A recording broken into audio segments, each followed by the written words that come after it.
Dear friends, welcome to my YouTube channel exam tech and railway SSC में आपका स्वागत है। तो दोस्तों, आज का टॉपिक है महाजन पदों की राजधानियों के बारे में।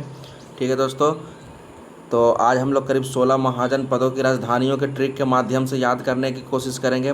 लेकिन आगे बढ़ने से पहले आप हमारे चैनल को सब्सक्राइब कर दें, लाइक करें, कमेंट करें और अपने दोस्तों को व्हाट्सएप ग्रुप पर शेयर कर दें और बेल आइकन के निशान को प्रेस कर दें ताकि आपको वीडियो का नोटिफिकेशन समय समय पर मिलता रहे। तो दोस्तों, बढ़ते हैं आगे महाजन पदों की राजधानियों के बारे में।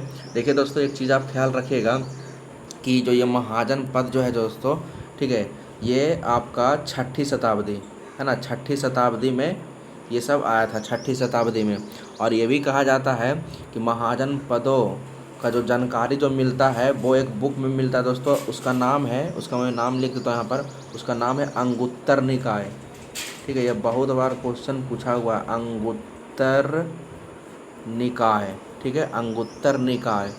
ठीक है, तो याद रखिएगा। ठीक है, महाजन पदों की राजधानियों का वर्णन किस में? अंगुत्तर निकाय में। तो याद रखिएगा, ये पूछा हुआ क्वेश्चन है।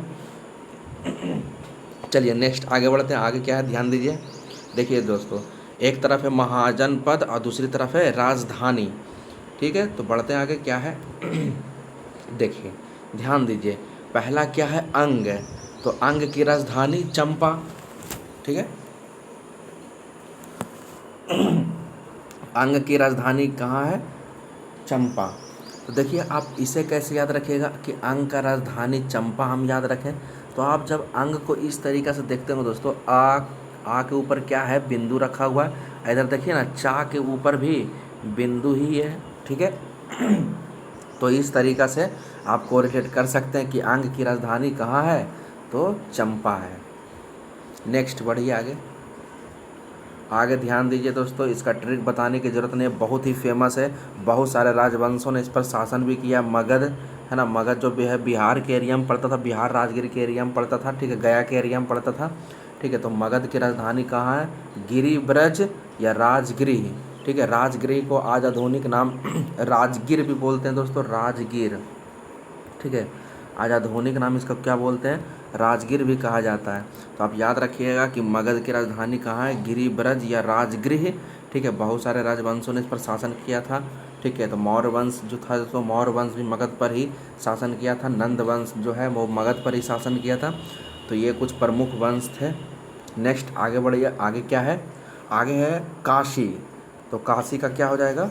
ठीक है, वाराणसी। ये भी बताने की ज़रूरत नहीं है, आप जानते हो कि वाराणसी कोई पुराने ज़माने में क्या कहा जाता था? काशी।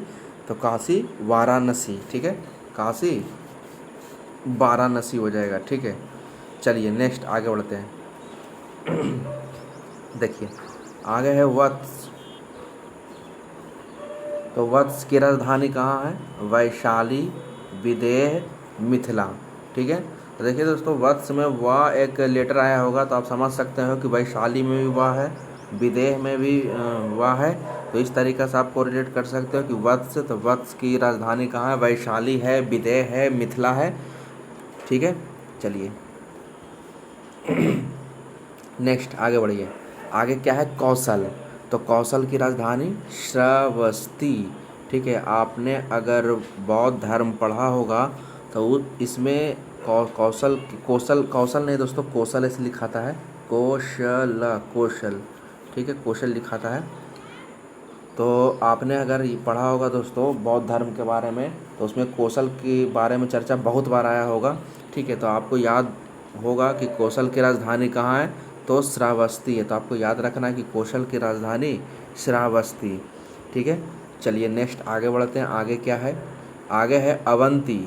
तो अवंती की राजधानी उज्जैन या माहिष्मती। ठीक है, अवंती की राजधानी कहाँ हो जाएगा? उज्जैन। ठीक है, उज्जैन हो जाएगा। देखिए, इसका इसका कैसे याद रखिएगा, आप इसे एक ट्रिक के जरिए याद कर सकते हो दोस्तों। अवंती का उज्जैन है और माहिष्मती है, तो इसे कैसे याद रखिएगा? तो आप एक ऐसा ट्रिक याद रखिए, देखिए मैं बताता हूँ आपको। ठीक है, इसका एक ट्रिक याद रखिए। आओ आओ उज्ज, उज्ज। आज देखिए दोस्तों, आज है आओ, इसको मैं थोड़ा सा मिटा देता हूँ दोस्तों, थोड़ा सा 1 सेकेंड रुक जाइए थोड़ा सा। ठीक है, इसका बनाइए आप। ठीक है, अवंती में आव है। ठीक है, चलिए आव,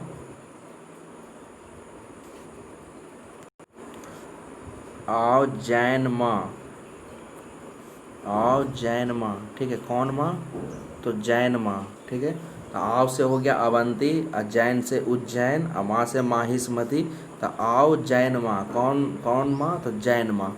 तो इस तरीक़ा से आप कोरिलेट कर सकते हो। चलिए नेक्स्ट आगे बढ़ते हैं। आगे क्या है? मल। तो मल का कुशावती। ठीक है, मल की राजधानी कहाँ है? कुशावती। ठीक है, तो इसे याद रखने के लिए आप एक ट्रिक याद रख सकते हो, मलकस याद रखिए दोस्तों, मल कुश या मलकस भी याद रख सकते हैं, मलकुश। ठीक है, तो इस वर्ड को आप याद रखिए मलकुश को, तो आपको याद आने वाला है कि मल है तो मल की राजधानी कहाँ है? कुशावती। मल की राजधानी कुशावती। ठीक है, ये बहुत सारे प्रतियोगी परीक्षाओं में राजधानियाँ पूछ ली जाती है दोस्तों। ठीक है, तो आपको इसे ख्याल रखना है।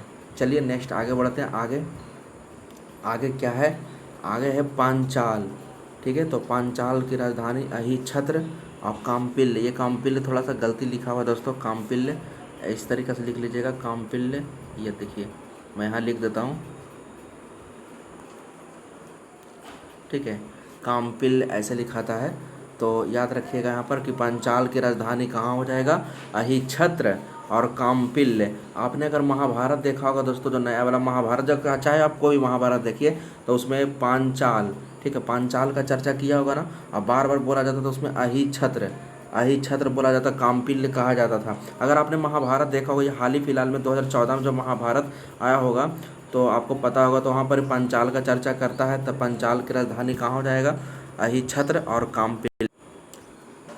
आगे देखिए चेदी है, तो चेदी कहाँ हो जाएगा? चेदी की राजधानी शक्तिमती। ठीक है, चेदी की राजधानी शक्तिमती आपको याद रखना है। ठीक है,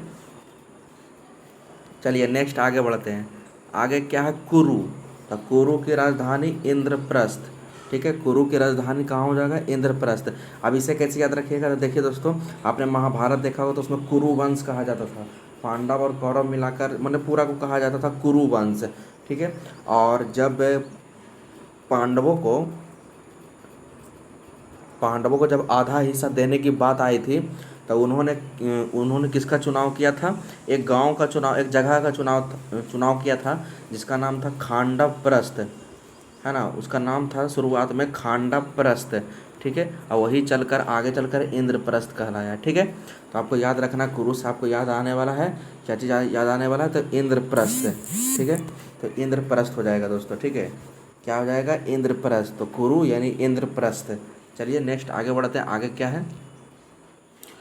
आगे है मत्स्य।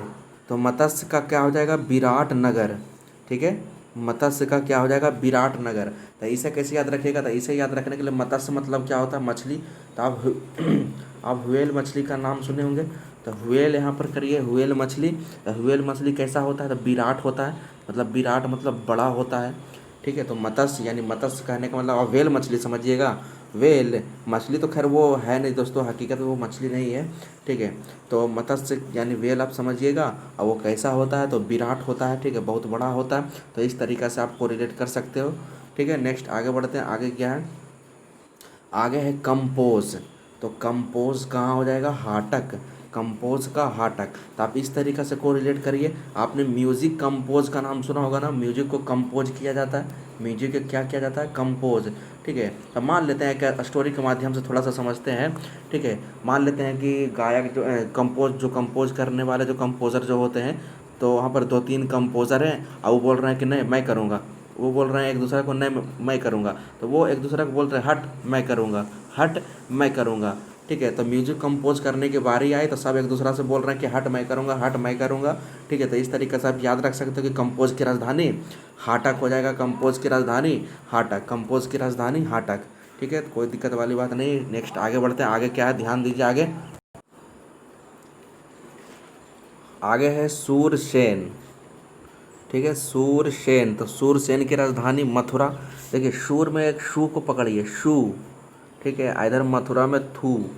ठीक है, दोनों देखिए दोस्तों, लेटर का कोरिलेशन है शू और थू। ठीक है, तो आपको समझना है कि सूरसेन की राजधानी कहाँ हो जाएगा, तो मथुरा। ठीक है, सूरसेन की राजधानी मथुरा। नेक्स्ट नेक्स्ट है अशमक। तो अशमक की राजधानी क्या हो जाएगा, पोटली। अशमक की राजधानी पोटली हो जाएगा। ठीक है, ये आपको याद रखना, अशमक की राजधानी पोटली। ठीक है, चलिए अशमक याद रखिए, ना तो आपको याद नहीं होता है तो एक ट्रिक के माध्यम से आप याद रख सकते हो। अशमक को आप अश्वा कर दीजिए। अश्वा मतलब क्या होता है, घोड़ा होता है। अश्वा मतलब घोड़ा। घोड़े के आप कंधे पर क्या लाद रहे हो, तो पोटली लाद रहे हो, पोटली। ठीक है, पोटली खाने का सामान हो सकता है, कुछ का भी सामान हो सकता है। तो यहाँ पर अश्मक है, तो अश्मक से समझना है कि अश्वा है। तो अश्वा मतलब घोड़ा होता है, तो घोड़े के शरीर पर, बॉडी पर हमने क्या लादा है, तो पोटली लादा है। क्या लादा है, पोटली। तो अशमक की राजधानी क्या हो जाएगा, पोटली हो जाएगा। तो इस तरीके से आप कोरिलेट कर सकते हो। नेक्स्ट आगे बढ़िए, आगे क्या है लास्ट है दोस्तों, ये बताने की ज़रूरत नहीं है, गंधार। तो गंधार की राजधानी तक्षशिला। ठीक है, गंधार की राजधानी तक्षशिला। आपको पता होगा कि दुनिया का सबसे पहला विश्वविद्यालय कहाँ था, तो तक्षशिला में, जो कि अभी फ़िलहाल पाकिस्तान में पड़ता है। कहाँ पड़ता है, पाकिस्तान में। ठीक है, तो आपको याद रखना तक्षशिला की राजधानी कहाँ हो जाएगा, सॉरी, गंधार की राजधानी तक्षशिला, जो कि अब कहाँ पड़ता है, अब पाक में पड़ता है दोस्तों पाकिस्तान में पड़ता है। ठीक है, तो आपको याद रखना है। तो देखिए दोस्तों, ये वीडियो आपको समाप्त हो चुका है, तो आज हम लोग यहीं तक रहने देते हैं। अगर मेरा वीडियो पसंद आई है तो आप हमारे चैनल को सब्सक्राइब कर दें, लाइक कर दें, कमेंट कर दें, और आगे आपको किस चीज़ पर वीडियो अगर चाहिए तो आप कमेंट ज़रूर कर सकते हैं। ठीक है, तब तक के लिए जय हिंद, जय भारत।